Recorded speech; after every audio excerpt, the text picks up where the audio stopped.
Good evening friends. मैं संजय राठौर आपके अपने यूट्यूब चैनल स्मार्ट अच्छा एजुकेशन क्लासेस में आपका स्वागत करता हूं। आज हम आपको क्या है कि जो 12th क्लास है तो उसमें क्या है फिजिक्स का 1 बाय 1 लेसन कराएंगे। इससे क्या है आपको एक डेली की आपको एक पर डे वीडियो मिलेगी और उसमें क्या है आपको कुछ टॉपिक्स कवर कराए जाएंगे, जिससे क्या है आपका आप सिलेबस 1 बाय 1 कर सकते हैं। और आपको क्या है एक चीज़ क्या है हर दिन क्या है एक वीडियो मिलेगी और उससे क्या है आप समझ सकते हैं। ठीक है, तो now start the first lesson of physics. ठीक है, जैसे कि हमारा जो फर्स्ट लेसन है वो क्या है वैद्युत आवेश तथा क्षेत्र। कौन सा है? वैद्युत आवेश तथा क्षेत्र। अगर बात की जाए इसमें फर्स्ट टॉपिक की, तो फर्स्ट टॉपिक है हमारा वैद्युत आवेश, जिसको बोला जाता है इलेक्ट्रिक चार्ज। कौन सा है? वैद्युत आवेश, जिसको इलेक्ट्रिक चार्ज बोला जाता है। अगर बात की जाए इलेक्ट्रिक चार्ज की, वैद्युत आवेश की, तो वैद्युत आवेश क्या होता है? किसी पदार्थ के वैद्युत में हो जाने को वैद्युत आवेश कहते हैं। क्या है कि किसी पदार्थ के वैद्युत में हो जाने को क्या कहते हैं? वैद्युत आवेश कहते हैं। जब कोई पदार्थ वैद्युत में हो जाता है तो वो क्या कहलाता है? वैद्युत आवेश कहलाता है। और इसे क्यू से प्रदर्शित करते हैं। किससे करते हैं? क्यू से। ये वर्ड है क्यू से प्रदर्शित करते हैं और इसका मात्रक क्या होता है? कूलाम होता है। क्या होता है? Coulomb.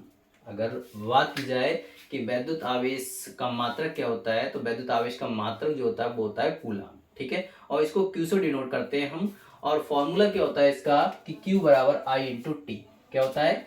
Q equal to I into T.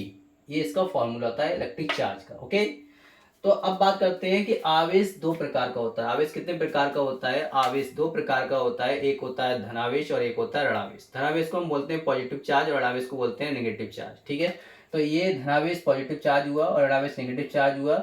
तो जिस पर धनावेश होता है वो धनावेश कहलाता है, जिस पर ऋणावेश होता है वो ऋणावेश कहलाता है। एक बात आपने देखी होगी कि समजातीय आवेश एक दूसरे को प्रतिकर्षित करते हैं। ये लाइन आपको ध्यान रखना है कि समजातीय आवेश जो होते हैं एक दूसरे को प्रतिकर्षित करते हैं, जबकि विजातीय आवेश एक दूसरे को आकर्षित करते हैं। मैं आपको इस बात को फॉलो करके दिखाऊंगा, इस बात को आपको डेमो दिखाऊंगा इसका कि कैसे क्या होता है। देखो, आपने देखा होगा अगर मान लिया दो चुंबक हैं, ठीक है, और दोनों चुंबक का क्या होता है? एक का सिरा होता है नॉर्थ और एक का होता है साउथ। ठीक है, एक का नॉर्थ और एक का साउथ। ठीक है, तो आपने देखा होगा, ये मैं दो प्रयोग आपको करके दिखाऊंगा। यहाँ पे एक का देखो, यहाँ पे नॉर्थ और साउथ, यहाँ साउथ और नॉर्थ। ठीक है, तो देखो आपने देखा होगा कि यहाँ पे इसमें लाइन लिखी है कि समजातीय आवेश एक दूसरे को प्रतिकर्षित करते हैं। ठीक है, तो जो समजातीय आवेश होंगे दोनों एक से हैं ये।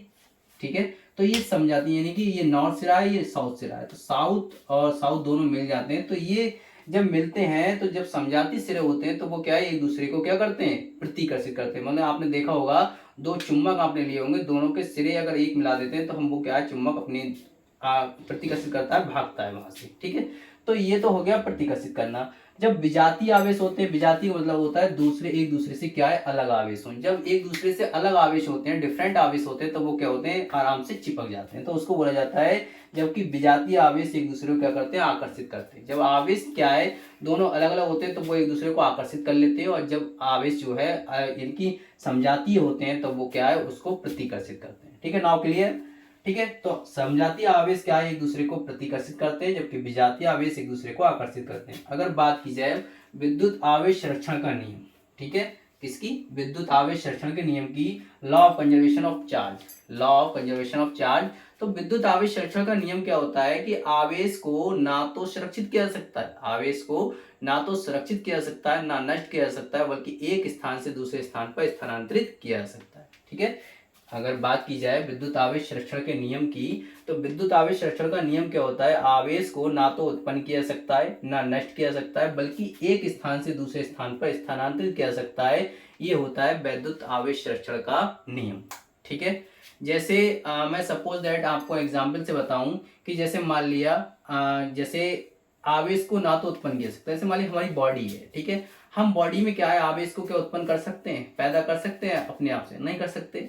ठीक है, और ना ही क्या है उसको नष्ट किया जा सकता है। आवेश अगर फैला हुआ है, कहीं भी करंट या कुछ भी फ्लो है, तो आप क्या उसको नष्ट कर सकते हो? नहीं कर सकते। ठीक है, तो आवेश को ना तो उत्पन्न किया जा सकता, ना नष्ट किया जा सकता, बल्कि एक स्थान से दूसरे स्थान पर स्थानांतरित किया जा सकता है। जैसे देखा होगा आपने लाइट जो होती है वो सभी जगह फैली होती है। ठीक है, तो उसको एक स्थान से दूसरे स्थान पर स्थानांतरित भी हम कर सकते हैं। तो ये जो होता है नियम, वो क्या, जिसका नियम कहलाता है विद्युत आवेश संरक्षण का नियम। इसमें संपूर्ण आवेश क्या होता है? नियत रहता है।